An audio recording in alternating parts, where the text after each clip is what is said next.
Fala galera, mais uma vez aqui Caio e Cris para falar sobre provérbios na família.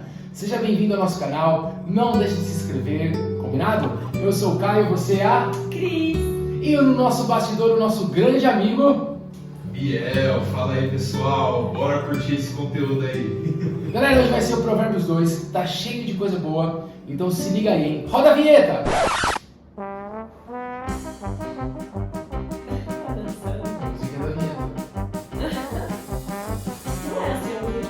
Tem que ser assim, só que a gente fala agora.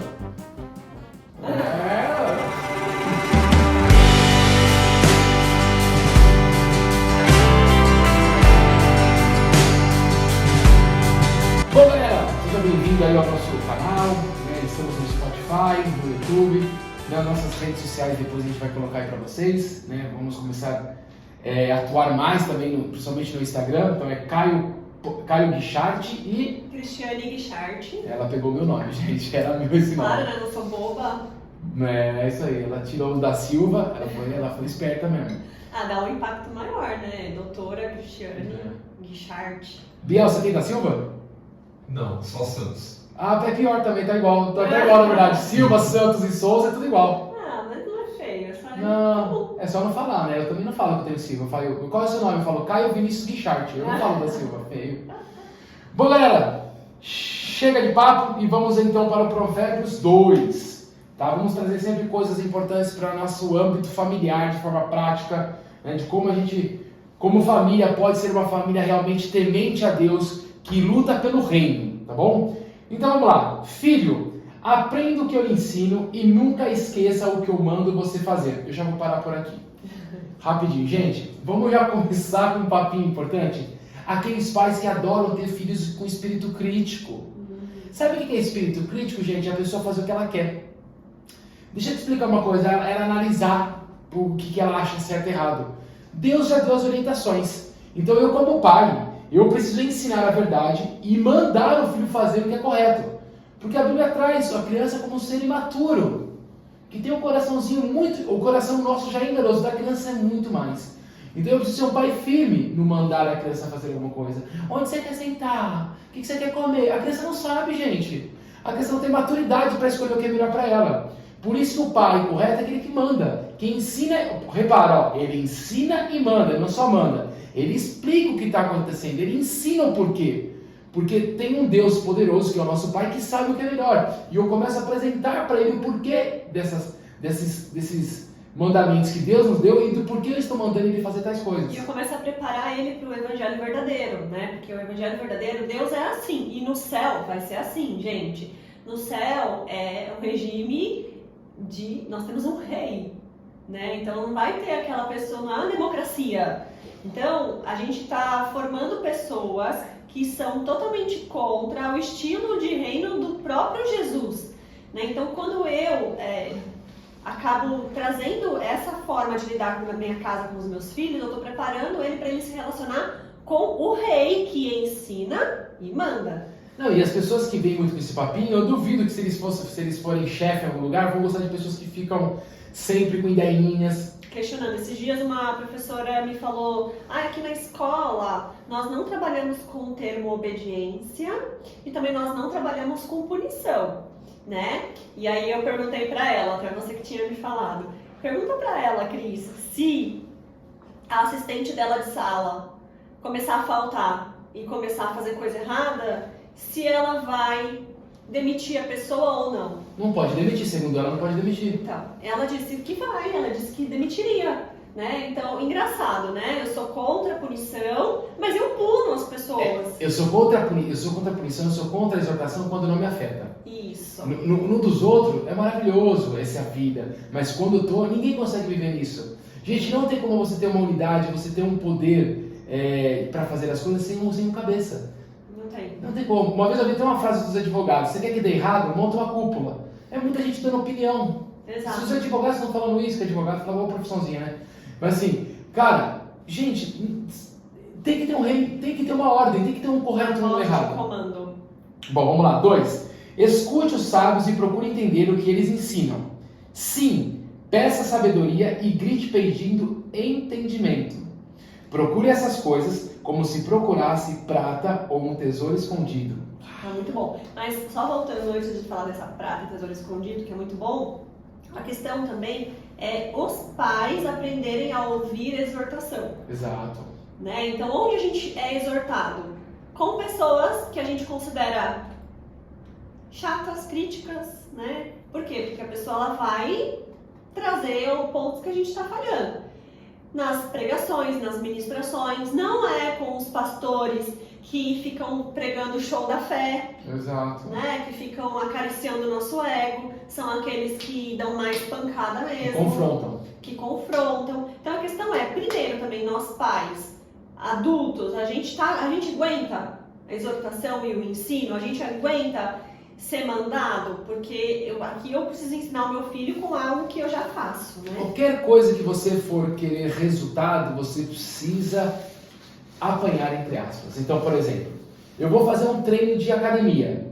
Vamos pegar a mesma pessoa, faz de conta que a mesma pessoa, a mesma genética, a mesma tudo igual. Uma só vai caminhar e a outra vai começar a correr e fazer musculação. Quem vai ter mais resultado? Quem sofreu mais. Só que quem correu, quem fez a musculação, machuca a musculatura para ter o crescimento.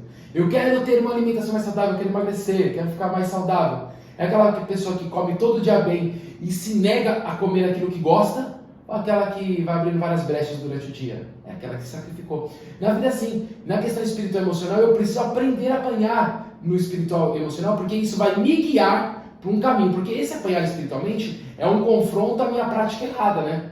Então eu, como pai, eu preciso aprender a entrar no caminho de Deus, para que eu coloque meu filho, que é mais imaturo, no caminho do Senhor também. Perfeito. Poxa, e aí você repara, cara, que eu preciso procurar isso, eu preciso pedir a sabedoria, eu preciso pedir entendimento, e isso vale mais que ouro e prata. Olha que louco. Nós, como família, a gente procura muito outras coisas. Eu procuro uma viagem pra gente curtir, eu procuro passeios, eu procuro festinha, mas eu não procuro ter sabedoria e entendimento. E sabe por que vale mais que ouro e prata? Porque tem coisa que o dinheiro não compra. Para todas as outras existe Mastercard. Mentira, gente.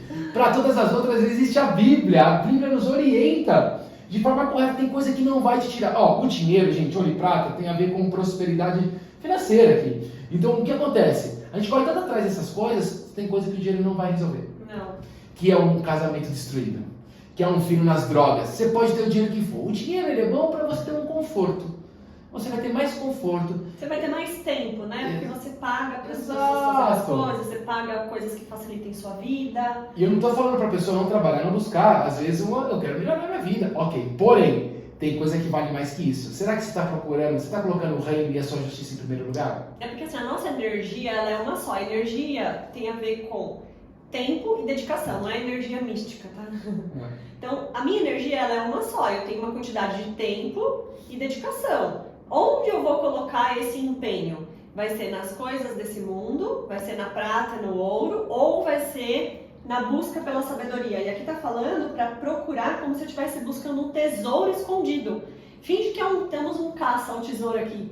Todo mundo ia sair desesperado para achar o tesouro. Então, a gente precisa buscar com essa mesma energia, como se a gente estivesse buscando algo muito valioso, né? E aí no 5 está falando assim, se você fizer isso, saberá o que quer dizer temer o Senhor e aprenderá a conhecê-lo. Então, o que faz eu conhecer o Senhor de verdade e temer é procurar, pedir sabedoria e procurar ter entendimento. Do quê? Da Bíblia, da igreja, o porquê serve a igreja, o porquê servem os ministérios, o porquê eu congrego numa igreja. Então, quando eu começo a ter isso, isso vai fazer toda a diferença. Inclusive, para problemas familiares. Então, eu tenho um problema com meu marido, ou eu estou passando por um problema com meu filho adolescente. Né? Os pais, né, na verdade, nós deveríamos buscar a face de Deus para pegar direção de como agir naquela situação. Porque às vezes a gente fica ouvindo o conselho da amiga, da ciclana, da fulana, ou até leva para o psicólogo, e a gente não foi primeiramente para Deus, né? Buscar a estratégia certa, porque assim, aqui na Bíblia a gente tem os conselhos, mas muitas vezes Deus precisa me dar ali a estratégia certa, aquela estratégia individual, que funcione, porque Deus conhece o Caio, por exemplo, ele criou o Caio, ele sabe o funcionamento do Caio, ele sabe os gatilhos do Caio, os sofrimentos do Caio. Então, se eu buscar a face de Deus em favor do Caio, ele me orienta de como agir com o Caio, porque o Caio é filho dele. Então, nós deveríamos, problemas familiares, disfunções familiares, nós deveríamos buscar a face de Deus como se busca prata e ouro. Então olha o que você está falando, eu estou pensando assim numa prática familiar. O quanto as famílias, homem e mulher e filhos, cara, se reúnem semanalmente para falar das suas questões, dos seus problemas, e fazer uma oração e meditar sobre aquilo, né? Cada um vive de uma forma muito individual nesse momento. Eu acho que tem famílias que cada um passa um sufoco e os filhos não sabem o que o pai está passando, os pais não sabem o que os filhos estão passando, e é por isso que eles vão procurar outros lugares, porque a casa, o lar cristão, não está sendo um lugar de ajuda, de dividir o fardo. Então, quando você fala sobre isso, eu tenho uma família que me ajuda nos meus problemas. Será que nós somos uma família que nos ajudamos nos problemas reais? Porque quando eu tenho a palavra de Deus como base, eu tenho a ver com amar a Deus e amar o próximo como eu mesmo me amei. Porém, Jesus, perto da sua crucificação, ele fala assim, ó, ame o próximo como eu amei, já não é mais como você se ama. Então, será que realmente eu estou amando a minha esposa como Jesus amou? De forma sacrificial, de querer saber qual é o problema, de poder curar, de poder abençoar. Interceder por mim, buscar a Deus pelo problema do outro, né? Então, às vezes eu vejo o Caio estressado e eu fico brava com ele. Né? O que eu tenho a ver com os problemas dele? Ele chega me dando patada, mas eu pago o preço de ir buscar a face de Deus para adquirir sabedoria, para ajudá-lo. Então acontece que a gente não quer mais pagar o preço, a gente não quer mais ter aquela ação sacerdotal uns pelos outros. Quer comparecer diante de Deus para buscar a instrução de como agir. É por isso que os casamentos estão destruídos, os relacionamentos estão cada vez mais frios, né? Muito duro. 6. É o Senhor que dá sabedoria. A sabedoria e o entendimento vêm dele. Ele dá ajuda e proteção a quem é direito e honesto. Deus protege os que tratam os outros com justiça e guarda o que lhe obedecem. Nossa, e guarda os que lhe obedecem. Olha que louco. E aí nós falamos um pouquinho no primeiro uma parte, que a gente falava sobre que o verdadeiro milagre, o verdadeiro momento, o que eu vivo de Deus mesmo tem a ver com isso. Eu poder desfrutar dessa proteção requer uma obediência. Então, o meu lar que sofre muitos ataques, o meu lar nada mais é do que uma casa desprotegida. Quando você vai para Efésios e vê a armadura do cristão, o que protege um soldado? O escudo. Naquela armadura, o que é o escudo? É a fé. A fé, nós temos aprendido que a fé não é só o fato de você acreditar em algo. É acreditar em algo, praticar algo e aquilo te protege. A fé é uma prática de obediência a um Deus. Quando eu tenho essa fé como escudo, ou seja, eu pratico as leis de Deus, está escrito aqui, Ele vai me dar a proteção, Ele vai me guardar. E Ele vai cuidar de quem? De quem é direito e honesto. Quem é direito e honesto com Deus, com a sua família. Será que você é um homem, né? Eu vou falar mais do homem. Será que você, homem, é um homem honesto com a tua família? A tua esposa sabe quanto você ganha? Tem clareza sobre a sua situação? Você realmente compartilha os seus pensamentos, até os sombrios? Você é real com teu filho, sabe?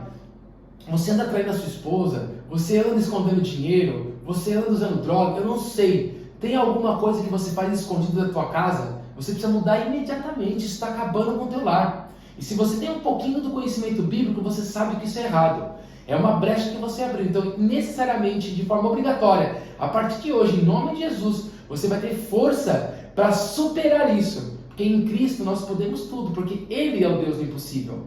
Aí o que Ele necessita da gente é só a disponibilidade e a vontade de guiar e ser seguido por Ele, né? De ser guiado por Ele. E isso é muito sério, porque a gente fica orando, né, para Deus proteger nosso filho, proteger nossa esposa, proteger nosso marido, mas aqui está falando que o que protege, né, quem tem a ajuda e a proteção de Deus é quem é direito e honesto. E não é a honestidade padrão homem, by ser humano. Essa régua é baixa, né? Essa régua é baixa, é a honestidade segundo os crivos de Deus.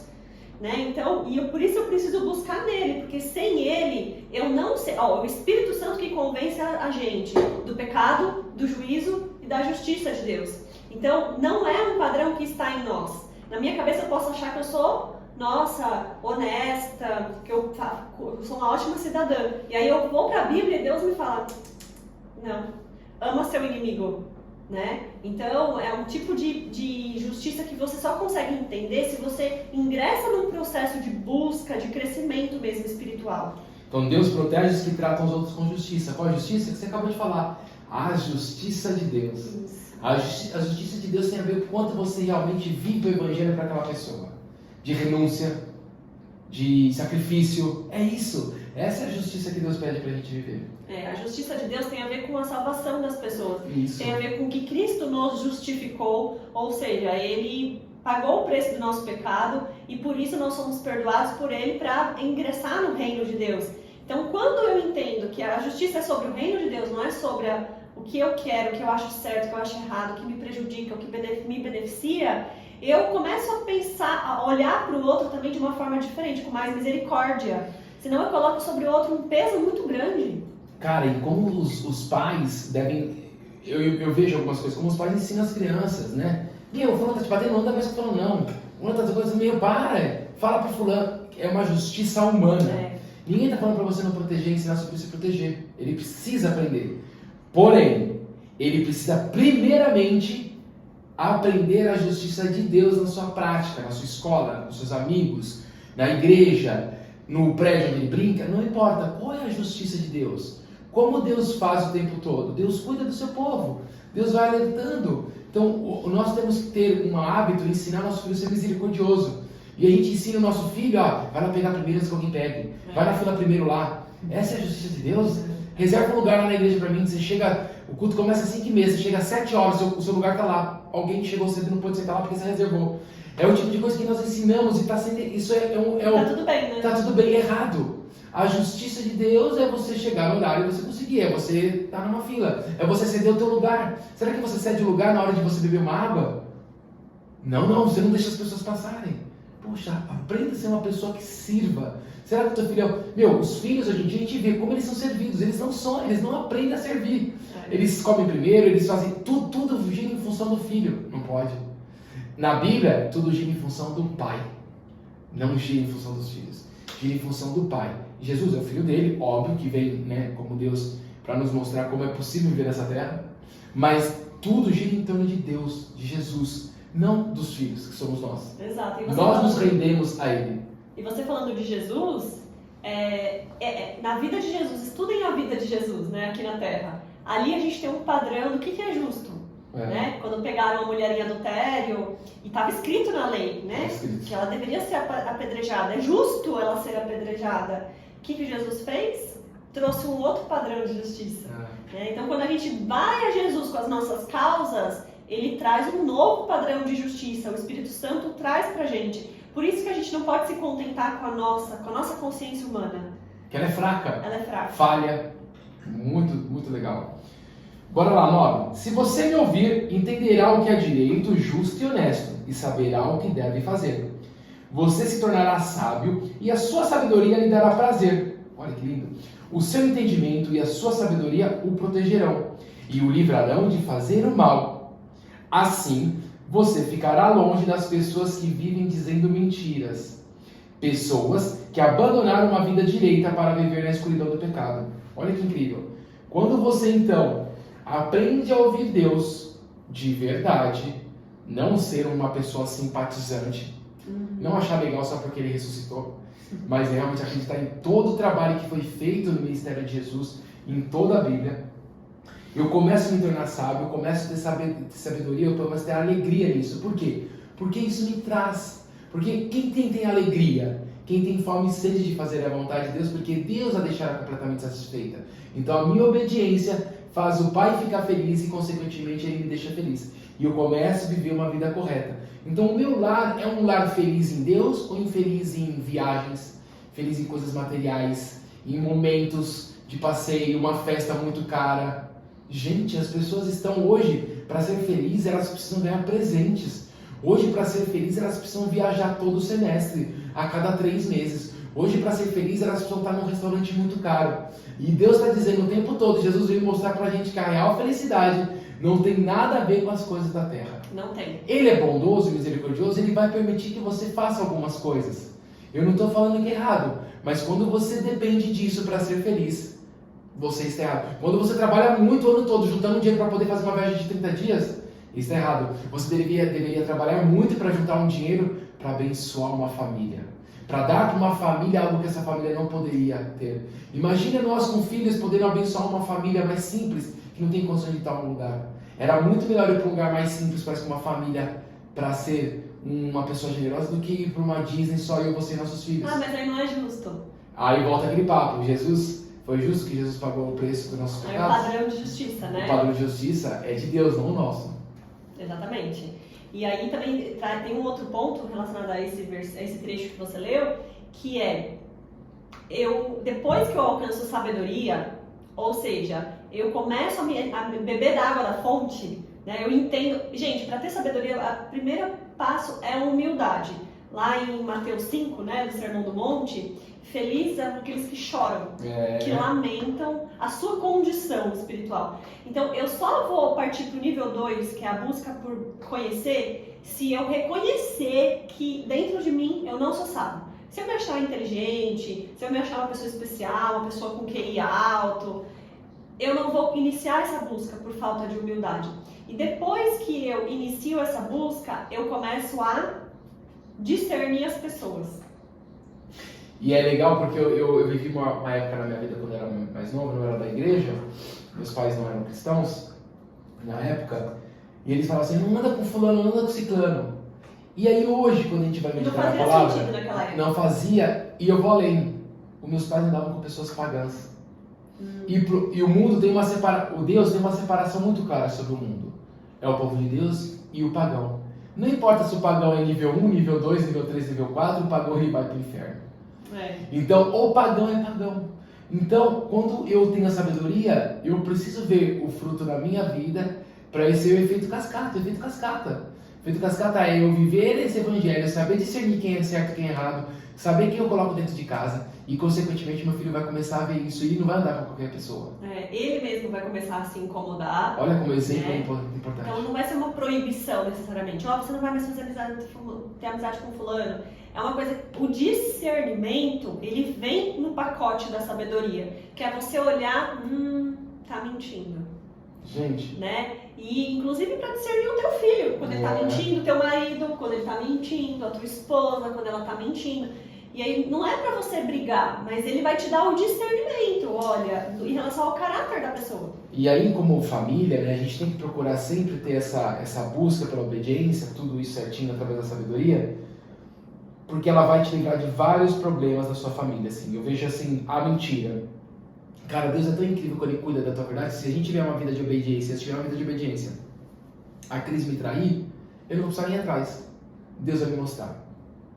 Uma coisa do nosso namoro, você era cristã ou não, eu não cheguei a trair, mas eu fiquei em época de papinho com as menininhas, eu era do mundo, né? Eu tinha uma prática muito errada. Na época do MSN ainda. Do MSN, depois eu conto o meu testemunho de vida. Cara, Deus trouxe pra ela. Ela pegou um dia assim, aleatoriamente, aconteceu. Então, Deus protege seus filhos.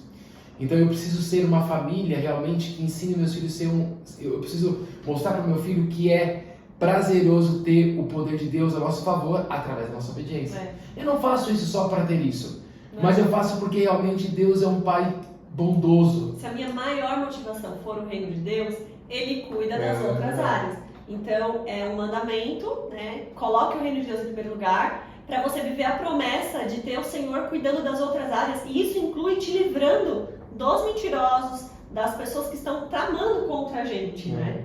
E é engraçado porque depois, eu até parei aqui, mas ele fala, né?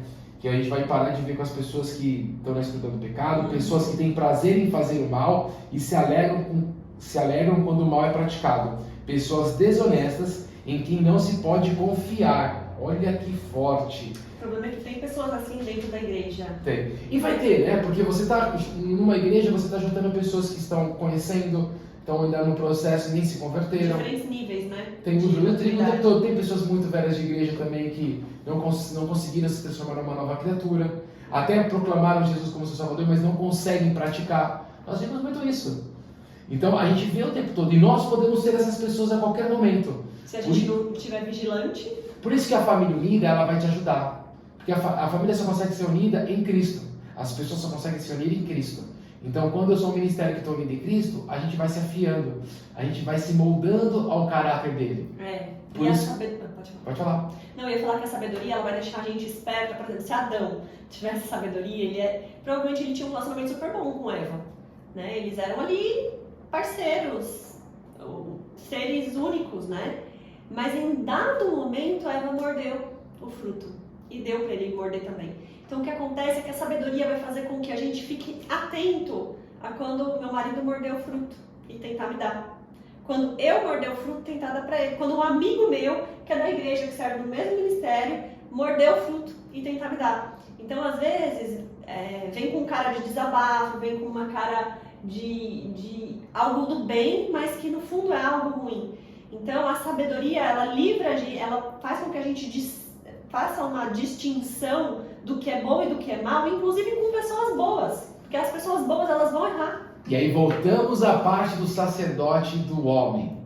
É a nossa responsabilidade. Quando Eva e Adão entram em pecado, quem foi o culpado? Assim? Quem Deus falou assim, o responsável. O responsável, Adão. Então, olha que grave. Mesmo que o erro seja da crise, a consequência, eu que fui errado, eu que fui negligente. Então, o homem, olha como acontece. Por que as famílias estão se perdendo na igreja? Porque o homem não está comprometido. Quando o homem se compromete com o reino, tem uma estatística que é, sei lá, acho que é mais de 90% da família realmente se compromete, todas as famílias se comprometem muito. Então, quando o homem se compromete com o reino, ele topa esse momento, homens, você vai levar sua família para Cristo. Não é à toa que foi Noé que foi responsável por salvar a tua família. Por causa de Noé, por causa de Jesus, os apóstolos que levaram. Então, o homem ele tem um papel muito importante nessa parte. Ele precisa ser um homem forte em Deus. Porque ele vai proteger a cabeça, é a razão, né? É a Bíblia, de forma racional, de forma de proteção. Eu só consigo obedecer quando eu tenho racionalidade. Porque o meu coração é enganoso e eu vou agir por emoção e desobedeço. Quando eu sou racional, então o homem ele precisa o tempo todo estar perto dos filhos, da família, ele precisa guiar a família dele para a igreja, ele precisa acalmar a esposa, ele precisa acalmar os filhos. Ele que vai trazer sempre a luz da palavra. E a luz da palavra é simples, é sim, não, não. E para você ser sim, não, não, você precisa estar racionalmente muito forte na questão espiritual. E buscando as estratégias, porque nem sempre a mulher vai aceitar o não do marido. E aí, vai criar uma guerra e vai bater? Né? Então, assim, vai bater para que a vontade dele prevaleça. Só tranca ela, né? Não, porque muitas vezes eu não sou responsável pelo outro aceitar o princípio, porque o outro está relativizando. Na cabeça do outro não faz sentido. Então eu como sacerdote, né, o homem como sacerdote, ou pode acontecer numa situação oposta, a gente precisa aprender, sabendo o que é certo, agora eu vou buscar a estratégia do Senhor, daquele que é dono da sabedoria, daquele que fala com o meu marido também, porque se ele também é um homem de Deus, por mais que ele esteja errando, o Espírito Santo fala com ele também. Mas aí eu também preciso ser um pouco paciente, né, em relação ao processo do outro. Porque se eu vou com muita fúria, eu acabo podendo me tornar uma pessoa religiosa, uma pessoa crítica demais. E aí tudo que eu falar para a pessoa vai soar como uma acusação. Duro, muito bom, cara. Bora lá, 16. Então você será capaz de evitar a mulher imoral que tentar conquistá-lo com palavras sedutoras. A mulher que esquece os votos sagrados do casamento e é infiel ao seu marido. Se você for à casa dela, estará seguindo o caminho da morte. Quem vai lá está perto do mundo dos mortos. O homem que visita essa mulher não consegue voltar para a estrada da vida. Vou parar aqui. Galera, vamos falar uma coisa muito importante. Olha que incrível. Então, quando a sabedoria está falando, Deus falando com seus filhos, ele está dizendo que, aqui está falando do homem, né? No sentido da mulher imoral, que vai evitar a mulher imoral. Um homem, um pai, uma mãe que educa os teus filhos no caminho, vai ensinar esse rapaz a escolher a mulher certa. E uma fraqueza masculina é a questão sexual. Então, Deus está querendo proteger o teu filho dessa mulher imoral. E nós vimos muitos homens da igreja ficando com as meninas, não porque elas são tementes a Deus. Não, a beleza dela, como mulher de Provérbios, eles não olham essa beleza, eles olham a parte física. Aquela que usa o corpo, aquela que usa o decote no umbigo, que põe a calça, o bumbum vem na nuca. O projeto bumbum na nuca não precisa nem de treino, é só pôr aquelas calças. Exato, aquela calça sem erro, sabe? Você pôs sem erro, você vai ficar com... Se eu colocar aquela calça, vai ficar maravilhoso. Então, eu acho que quando você traz o seu filho, homens, olha que dica para os pais ensinarem. E aí vai como? O homem vai ensinar ao teu filho o que olhar na mulher. E a mulher, de forma prática, vai mostrar o que o pai dele olhou para ela. Então, quando ele olha, quando o pai verbaliza o que eu estou vendo, o que eu acho que você tem que ver na sua esposa, o meu filho tem que ver na minha esposa o que eu vi. Os pais também constroem a sexualidade dos filhos. É, muito forte. Né? Através daquilo que eles ensinam, através daquilo que eles colocam pra rolar na televisão. Quantas mães, você vai ver assim, as mães, tem mãe no Instagram que você vê que a mulher, ela posta mais fotos de biquíni. E é na igreja. Ai, Caio, não pode postar foto de biquíni, é claro que não, gente. Ó, você quer postar foto de biquíni, posta de calcinha e sutiã. Porque só muda o tecido. Tampa a mesma coisa, não tampa? Tampa. É a mesma coisa. Você quer ficar posto essas coisas, gente? Então eu acho que a gente começou a ter as mulheres, né, tem uma questão que ela tem que tomar cuidado, porque as mulheres são mais, tem as roupas que são mais São mais frufru, né? são mais sensuais. Será que a minha mulher de Deus, ela é sensual? Cara, o corpo da minha esposa é meu, não é dos outros. Como que a minha mulher se veste? Como que ela se porta? Como que ela anda? Como que ela gesticula? E eu, como homem, mostro pro meu filho o que me admira na minha esposa, o que me admira na minha esposa é a beleza? Ou é o Espírito Santo que está nela, que está ajudando as outras pessoas? Ou é o que ela faz na nossa casa? O que ela faz na igreja? O que ela leva as pessoas? O que ela ora por mim? O que ela me ajuda? Ou é só questão física? Se você está casado com a tua esposa só por causa da coisa física, pode ter certeza que o teu filho vai casar com uma mulher só pela questão física e pode casar com uma mulher imoral. Sim, e aí quando a gente fala da mulher imoral aqui, está simbolizando a grande Babilônia, né, na Bíblia. A grande Babilônia, ela é o sistema mundano que tenta laçar as pessoas para a conduta imoral. Tudo pode. Então, existe um sistema satânico com base na nossa falta de caráter, nas nossas fraquezas humanas, que prepara todo um cenário para que você seja laçado de um jeito ou de outro. Ou você vai para a infidelidade física ou mental, pornografia, ou você vai para a homossexualidade, ou para todas as vertentes babilônicas. Exato, que não correspondem ao sexo dentro do casamento entre homem e mulher. Isso é o que Deus diz. Deus diz que sexo só é permitido dentro do casamento entre homem e mulher. O sexo validado. Né? Por Deus. Exato. Então, existe esse sistema. Esse sistema ele está nas músicas, nos filmes, eles estão nas pessoas, nas ruas, no shopping. Ah, significa que o cristão não vai fazer mais nada? Não, mas ele vai evitar o máximo que puder. Tem pais que colocam os filhos pra dançar aquelas musiquinhas que acha bonitinho, crianças de 4, 5 anos estão aqui, ó. E filho, na rocha, e acha bonitinho, levando pra balada, pra barzinho. Tu tá levando teu filho pro meio do inferno. Exato, você está plantando a grande Babilônia no coração dele. Você está plantando o mundo dentro do coração dele. Como que ele vai conseguir evitar a mulher imoral quando ela chegar? Exato. Porque já tem grande parte dessa mulher já está construída dentro dele. Aí quando ela se materializa, ele não consegue dizer não. Aqui tá falando não pra mulher, mas serve pra mulher também. Como que você também cria a tua filha pra achar um homem?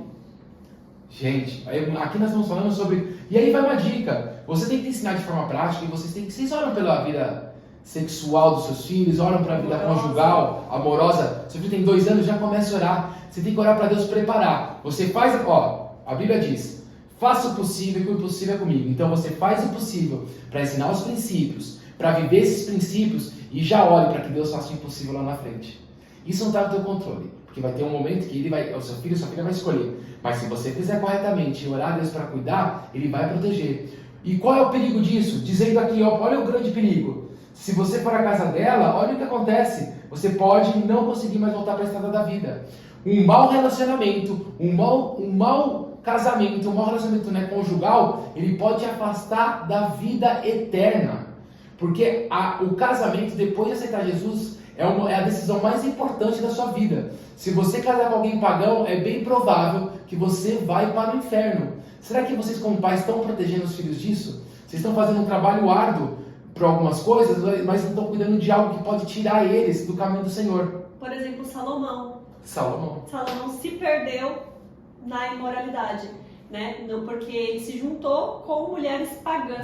De vários lugares. Foi aí, gente, é muito triste ler a história de Salomão, porque você começa lá no 1 Reis, várias coisas legais que ele fazia. Ele intercedia pelo povo, e ele ouvia Deus, e ele fazia, ele era sábio. De repente, começa a casar. E tudo por questões políticas. Começa a morder fruto, né? Constrói um templo para agradar fulana, constrói um templo pagão para agradar ciclana. Quando vê, ele está perdido na idolatria. Então, a imoralidade sexual, ela é uma das grandes estratégias para destruir famílias. Famílias, exatamente. E, gente, isso é tão sério que, assim, a gente fala falando da pornografia, da sensualidade, mas, assim, tem uma questão de pedofilia Também. muito pesado. Então, se você, seu filhinho saindo com roupinha sensual, né, rebolando nas festinhas de família, você não sabe, porque a maior parte dos crimes de pedofilia acontecem com pessoas conhecidas. Olha que pesado. Acontecem com cunhado, com vô, com pai, com padrasto, né? Acontecem muitas vezes dentro da igreja, né? No sentido de pessoas que você confia. Então, não é que os pais têm que ficar paranoicos, mas a grande Babilônia, ela tá aí para deturpar caráter das pessoas. E aí, pra gente ir para a próxima parte, uma coisa muito importante. Eu vejo as famílias na igreja não ficam tão felizes. Mas quando as famílias estão num barzinho com os amigos, os filhos eles estão super felizes. Olha o que você está transmitindo pro teu filho, que é muito mais legal estar num barzinho do que numa igreja. Exato. Você fala mal dos irmãos das igrejas. Você fala mal de fulano e ciclano. Mas, na hora da farra, você está lá do bem bom, curtindo. Seu filho e você bebendo. Gente, vocês estão enfiando a Babilônia dentro da casa de vocês. Vocês não estão protegendo. Não adianta você ir para a igreja e não fazer a tua parte na tua casa. O ministério familiar é algo muito importante, porque a igreja é composta por famílias. Você precisa lutar pela salvação da tua família, porque isso vai compor igrejas muito fortes para lutar contra o mal de forma coletiva. Exato. E aí só um outro ponto dessa questão, que como então os pais vão criar os filhos de forma alienada? Não. Dentro do que ele tiver maturidade para entender, você vai explicar. Exatamente. E se ele não tiver maturidade para entender, então ele não vai ver. Por exemplo, teve uma mãe, dois exemplos. Uma mãe de criança veio perguntar: você acha que eu devo levar minha filha para ver Barbie? Eu não acho que é um bom conteúdo para ela. A menina tinha 7 anos. Falei: você acha que não é um bom conteúdo para ela? Não leve. Leve para ver outro filme. Ah, não dá para não ter outro filme? Leve para outro passeio. Ela não tem condições. Se você, como pai, entendeu que não é aquilo que você quer plantar e a criança não tem condições de entender ainda, não leve. Pode dizer não.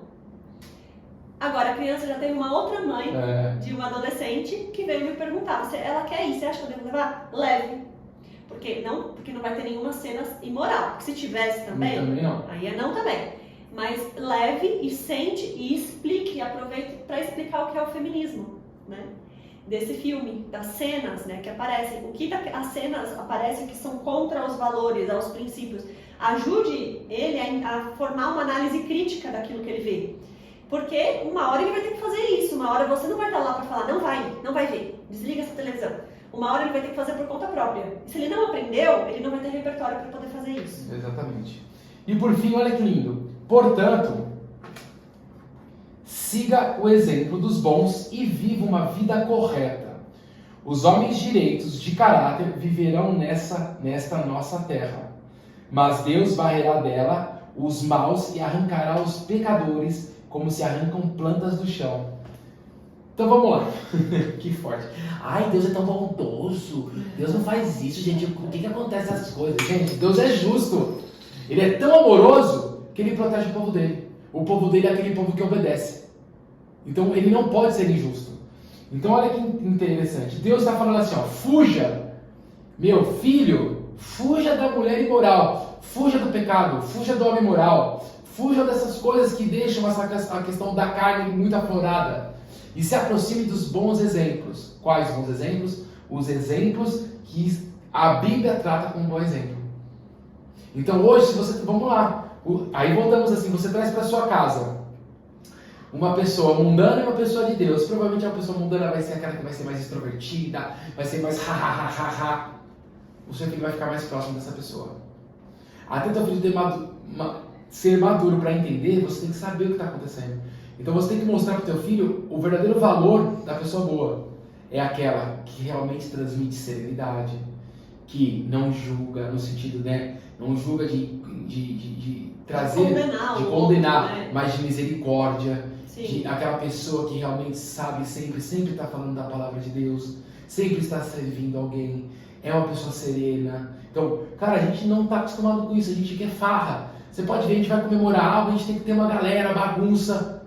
Cara, aprenda a ter prazer nas coisas familiares pequenas. O que faz a diferença no casamento não é a viagem que você vai fazer uma vez por ano. O que tem diferença num casamento e numa vida familiar é o dia a dia, é o prazer em Deus, em servir, em ajudar. Cara, isso está se perdendo, de facilitar a vida do outro. Sim. A gente quer ser facilitado, a gente não ajuda ninguém. E é por isso que a gente não vive de Deus. Exato. E mais uma vez ele traz aqui condição, né, de condições, né? Então, quem tem um comportamento bom vai morar na terra. Que terra que é essa, hein, gente? Que terra que é essa? Todo mundo tá achando que vai pro céu, né? Que pena. É o céu, né? E traz aviso de punição para quem tem comportamento ruim, uma vida comportamental ruim. Não é pecado, né? Porque pecar, todo mundo vai pecar. Eu vou errar, o Caio erra. Nesse podcast a gente pode ter errado falando alguma coisa. A questão é uma vida entregue ao pecado. E aí entra aquela frase: todos nós somos pecadores. Não somos. Em Cristo Jesus nós não somos mais pecadores. Nós cometemos pecados. Quando você diz nós somos pecadores, você está realmente deixando claro que você vai pecar, você está livremente. Eu em Jesus, eu não sou um homem pecador. Eu peco. Eu tenho que tomar muito cuidado com isso, que isso virou um pretexto. Todo mundo peca. Eu tenho o meu espinho na carne e você tem o seu. Ou seja, eu não posso falar do seu porque você tem não. o seu. Eu tenho em Cristo Jesus, eu estou livre do pecado. Então eu já não sou um pecador. Você não é escravo do pecado. Exato, eu estou num processo de santidade que eu vou cometer erros. Mas eu preciso colocar na minha cabeça que eu não sou um pecador. Que eu sou um filho de Deus que precisa cumprir e precisa seguir Jesus como exemplo. Gente, vai valer a pena, porque é um período de tempo nessa terra. Vai trazer grande glória futura, né, na eternidade. Então é você aprender a viver um curto período de tempo de renúncia, porque pensa, a nossa vida aqui na Terra é uma página, a nossa vida na eternidade é um livro. Então o que vale a pena? Vale a pena você abrir mão de um livro por conta de uma página? Né? Então aqui parece pesado, parece que, nossa, parece uma coisa religiosa, mas não é. A gente vai viver a nossa eternidade debaixo desses princípios que a gente está ensinando. Então, quanto antes a gente aprender e se moldar a eles, melhor pra gente. Não tem como ir pra eternidade se eu não quero cumprir eles aqui, porque lá eu vou ter que cumprir. Lá eu vou ter que cumprir. Então lá só entra quem cumpriu aqui. Exato. É isso. E você, praticando mal, você pode se perder e perder toda a tua família. Que nem aqui eu tá falando, mas Deus varrerá dela os maus e arrancará os pecadores como se arrancam plantas do chão. Olha que importante. Você, como o sacerdote, né, o homem da casa, junto com a tua esposa, não viver o evangelho de forma prática pode condenar você e os seus filhos. E você vai levando maldição sobre maldição, porque você não plantou o correto. Então a nossa plantação precisa ser o reino o tempo todo, precisa ser a conduta que Deus aprova. E eu preciso o tempo todo me esforçar para tal, porque se eu não me esforçar, eu vou ser varrido e eu vou ser arrancado. Isso é muito sério, a gente vai responder diante de Deus por todas as pessoas que Ele colocou dentro do nosso ministério, dentro da nossa lagoa, né, missionária. Então, vamos aprender a aplicar esses princípios, né? A gente está tentando deixar de uma forma mais prática possível, para que conforme vocês escutem a gente, vocês lembrem de exemplos diários da vida de vocês e consigam fazer esse depara, porque muitas vezes o princípio está aqui, mas o exemplo que eu estou vivendo parece que não tem tanta relação. Mas a gente precisa aprender a aplicar os princípios nas diferentes vertentes, das diferentes situações que a gente vive no dia a dia. E a família precisa ser o lugar que vocês mais tentam praticar e lutar contra a natureza humana de vocês. A família é a nossa tenda, é o lugar que a gente aprende a se relacionar com Deus. Não é a igreja que a gente aprende a louvar, é dentro de casa. A gente deveria ter momento de louvor, ter momento de entrega, momento de oração, momento de leitura, momento de exortação, momento de serviço. Tudo que a gente pratica na igreja, a gente deveria aprender a praticar na família primeiro, inclusive. Né? Porque a família é forte, eu consigo ser um bom exemplo no mundo e eu consigo edificar o corpo de Cristo. Eu não vou levar a minha família para causar problema e prejuízo. Eu vou para a igreja instruído o que eu devo fazer em casa. Isso. E eu começo a praticar dentro do meu lar. É que sem a igreja eu não consigo saber o que é correto. Então por isso a importância da igreja. Você só vai saber o que é correto na igreja. É na igreja que você vai ser estimulado a ler a Bíblia. É na igreja que você vai escutar Deus falando com você através das pessoas. Você vai ter explicações de coisas que você não conseguiu compreender ainda. Por isso que é muito importante vocês terem pastores muito bíblicos, homens tementes a Deus, que vão te ajudar muito nessa caminhada cristã, inclusive na sua casa. Mas Mas pense, se hoje a igreja fosse perseguida no Brasil e fechasse as portas, a sua família sobreviveria como uma mini igreja? Porque você vai ser agora a mini igreja. Lá vai ser o lugar que você vai ter que se alimentar. Então, é a condição de muitos países por aí. As pessoas, elas estudam a Bíblia para suas famílias e com seus vizinhos. Porque elas não podem mais se reunir publicamente. Acabou esse negócio de vamos pro culto, vamos fazer pós-culto, vamos fazer churrasco dos irmãos, vamos fazer um louvor dos jovens. Não existe isso. É tudo... a igreja sofre perseguição. Nós estamos preparados para isso? Exato. Então, galera, esse foi o nosso episódio do capítulo 2 de Provérbios.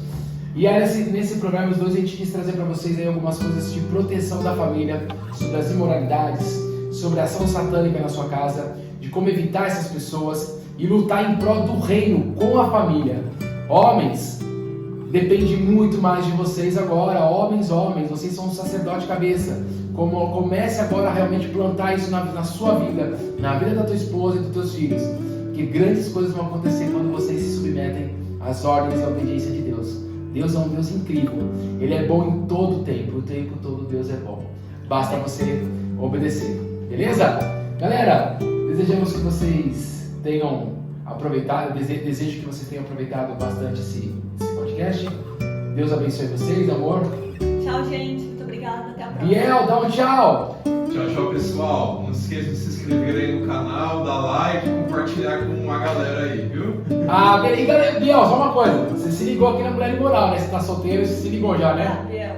Tô bem ligado. Ó, Biel, eu quero Tá vigiando, né? Vigiando. Eu quero a valor boa aí, Biel, beleza? Galera, Deus abençoe e fique com Deus. Valeu!